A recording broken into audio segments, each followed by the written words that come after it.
नमस्कार, मैं सविता वर्मा। आज का हमारा विषय है डायबिटीज़ यानी मधुमेह। ये क्यों होता है, इसके क्या कारण हैं, इसके क्या लक्षण हैं, इसके क्या उपाय हैं, इस पर हम पूरी चर्चा करेंगे। इसे हम 2 पार्ट्स में करेंगे। आज है पार्ट 1। जो हम फूड खा रहे हो हमारे स्टमक और इंटेस्टाइन में जाके उसका ब्रेकडाउन होता है। उसके बाद वो शुगर में कन्वर्ट हो जाता है और ब्लड वो उसे एब्जॉर्ब कर लेती है।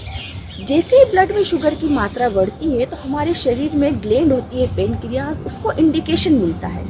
वह इंसुलिन नामक हार्मोन्स का सिक्रेशन करती है और वह इंसुलिन हार्मोन्स ब्लड की शुगर को हमारे शरीर की सेल्स यानी कोशिकाओं तक पहुंचाता है और वह सेल्स उस शुगर को एनर्जी में कन्वर्ट कर देती है, जिससे हमारे शरीर को एनर्जी मिलती है। लेकिन किसी कारणवश यदि पेनक्रियाज इंसुलिन का सिक्रेशन नहीं कर पाती है तो वह ब्लड में ही शुगर बिल्डअप होती है, वो शुगर की मात्रा ब्लड में बढ़ती जाती है और ये डायबिटीज़ कहलाती है। ब्लड में शुगर की मात्रा बढ़ जाती है तो हमारा हार्ट डैमेज हो सकता है, किडनियों पर इफेक्ट आता है, आइज़ पर इफेक्ट आता है, ब्लाइंडनेस तक आ जाती है, डायबिटीज़ कहलाती है। ये 2 तरह की होती है, type 1 diabetes, type 2 diabetes. Type 1 diabetes में या तो इंसुलिन का सिक्रेशन ही नहीं होता या बहुत कम मात्रा में होता है और ये जनरली हेरिडिटरी होती है। लेकिन टाइप 2 डायबिटीज़ हमारी जो खराब लाइफ स्टाइल है, देर से सोना, देर से उठना, हमारी बॉडी का जो मूवमेंट कम है, हम एक जगह बैठे रहते हैं, शरीर का कम मूवमेंट करते हैं, बहुत ज़्यादा स्ट्रेस करते हैं, जो बहुत ज़्यादा तनाव में रहते हैं, उन लोगों को टाइप 2 डायबिटीज़ होती है। और उसका जो खाना पीना है, प्रोसेस फूड है, पैकेट फूड है, चिप्स है, नमकीन है, मीठा बहुत खाते हैं, फास्ट फूड, जंक फूड, तला हुआ बहुत खाते हैं और वज़न बढ़ने की वजह से टाइप 2 डायबिटीज़ होती है। इसके लक्षण क्या हैं? इसके लक्षण हैं गला सूखना, यूरिन आना बार बार रात में, दिन में, और एकदम से वज़न कम हो जाना, एकदम से वज़न बढ़ जाना, हाथों पैरों में नमनेस आना, ये डायबिटीज़ के लक्षण हैं। अब इसके क्या उपाय हैं? योग में कई आसन हैं, प्राणायाम है, मेडिटेशन की कई क्रियाएं हैं, उससे हम बहुत जल्दी इसको कंट्रोल कर सकते हैं। हमारे खाने पीने के आप रूटीन को सही करिए, उसकी वजह से डायबिटीज़ बहुत जल्दी कंट्रोल में आता है। एक डायबिटीज़ का एक कारण टेंशन भी है, तो योग इसमें बहुत हेल्प करता है। तो आइए आप अपनी मेट पर बैठ जाइए। दोनों पैर सीधे, दोनों हाथ साइड में। अब हम वज्रासन में बैठेंगे। पहले एक पैर को फोल्ड करेंगे, फिर दूसरे पैर को फोल्ड करेंगे। दोनों पैरों के अंगूठे मिले हुए रहेंगे, दोनों एड़ियों में गैप रहेगा। श्वास लेते हुए दोनों हाथ ऊपर और श्वास छोड़ते हुए स्पाइन के एंड पॉइंट से बेंड करेंगे। हम करेंगे शशांक आसन। दोनों हाथ आगे की तरफ खींचिए, बटक्स हील्स पर ही रेस्ट करेंगे। और जिनको घुटनों में दर्द है वो वज्रासन में ना बैठें, आपकी सांसें चलती रहेगी।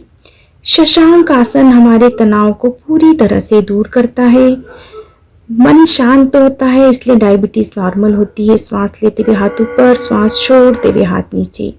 अब हाथों की मुट्ठियां बना लेंगे, अंगूठा अंदर और दोनों मुट्ठियों को रखेंगे नाभि के आसपास। हल्का सा प्रेस करेंगे और श्वास छोड़ते हुए स्पाइन के एंड पॉइंट से बेंड करना है। मंडूक आसन। याद रखिए आपके बटक्स हील्स पर ही रेस्ट करेंगे। कोहनियां ढीली छोड़ दीजिए और जितना आप आगे जा सकते हैं कंफर्टेबल, बस उतना ही जाइए। आपको जबरदस्ती बिल्कुल भी नहीं करनी है। और जिसको कमर दर्द है उसे आगे नहीं झुकना चाहिए।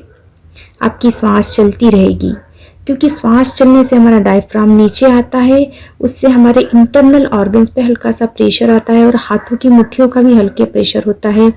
उसकी वजह से इंटरनल ऑर्गन्स को एक माइल्ड मसाज मिलती है, उससे हमारी पेनक्रियाज एक्टिवेट होती है, जो डायबिटीज़ में बहुत फ़ायदा करती है।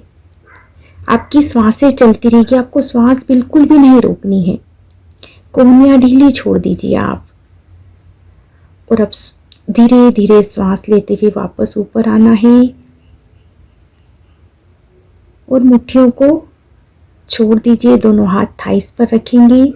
आपके यहाँ गहरा श्वास लेना है और गहरा श्वास छोड़ना है।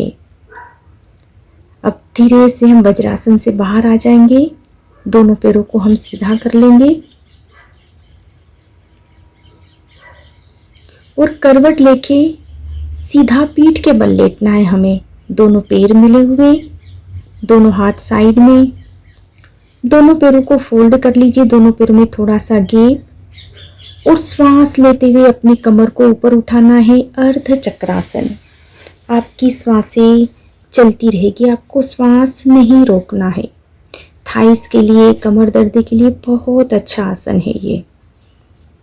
अब धीरे धीरे श्वास छोड़ते हुए कमर नीचे ले आएंगे और दोनों पैरों को सीधा कर लेंगे। अब उल्टा पेट के बल लेट जाएंगे हम। दोनों हाथ कंधों के पास में, कोहनियां शरीर से लगी हुई आसमान की तरफ। श्वास लेते हुए सिर्फ नाभि तक उठना है, कंधे ढीले, और आपकी श्वास चलती रहेगी। आपको श्वास नहीं रोकना है, क्योंकि श्वास रोकने से हमको कम फायदे होंगे। यदि आपकी श्वासें चलती रहेगी तो आप मैक्सिमम बेनिफिट ले सकते हैं, क्योंकि हम जब श्वास ले रहे हैं तो हमारा डायफ्राम नीचे जाता है और ग्राउंड के प्रेशर से हमारे इंटरनल ऑर्गन्स को एक माइल्ड मसाज मिलती है। श्वास छोड़ते हुए धीरे धीरे वापस गहरा श्वास लेना है और गहरा छोड़ना है।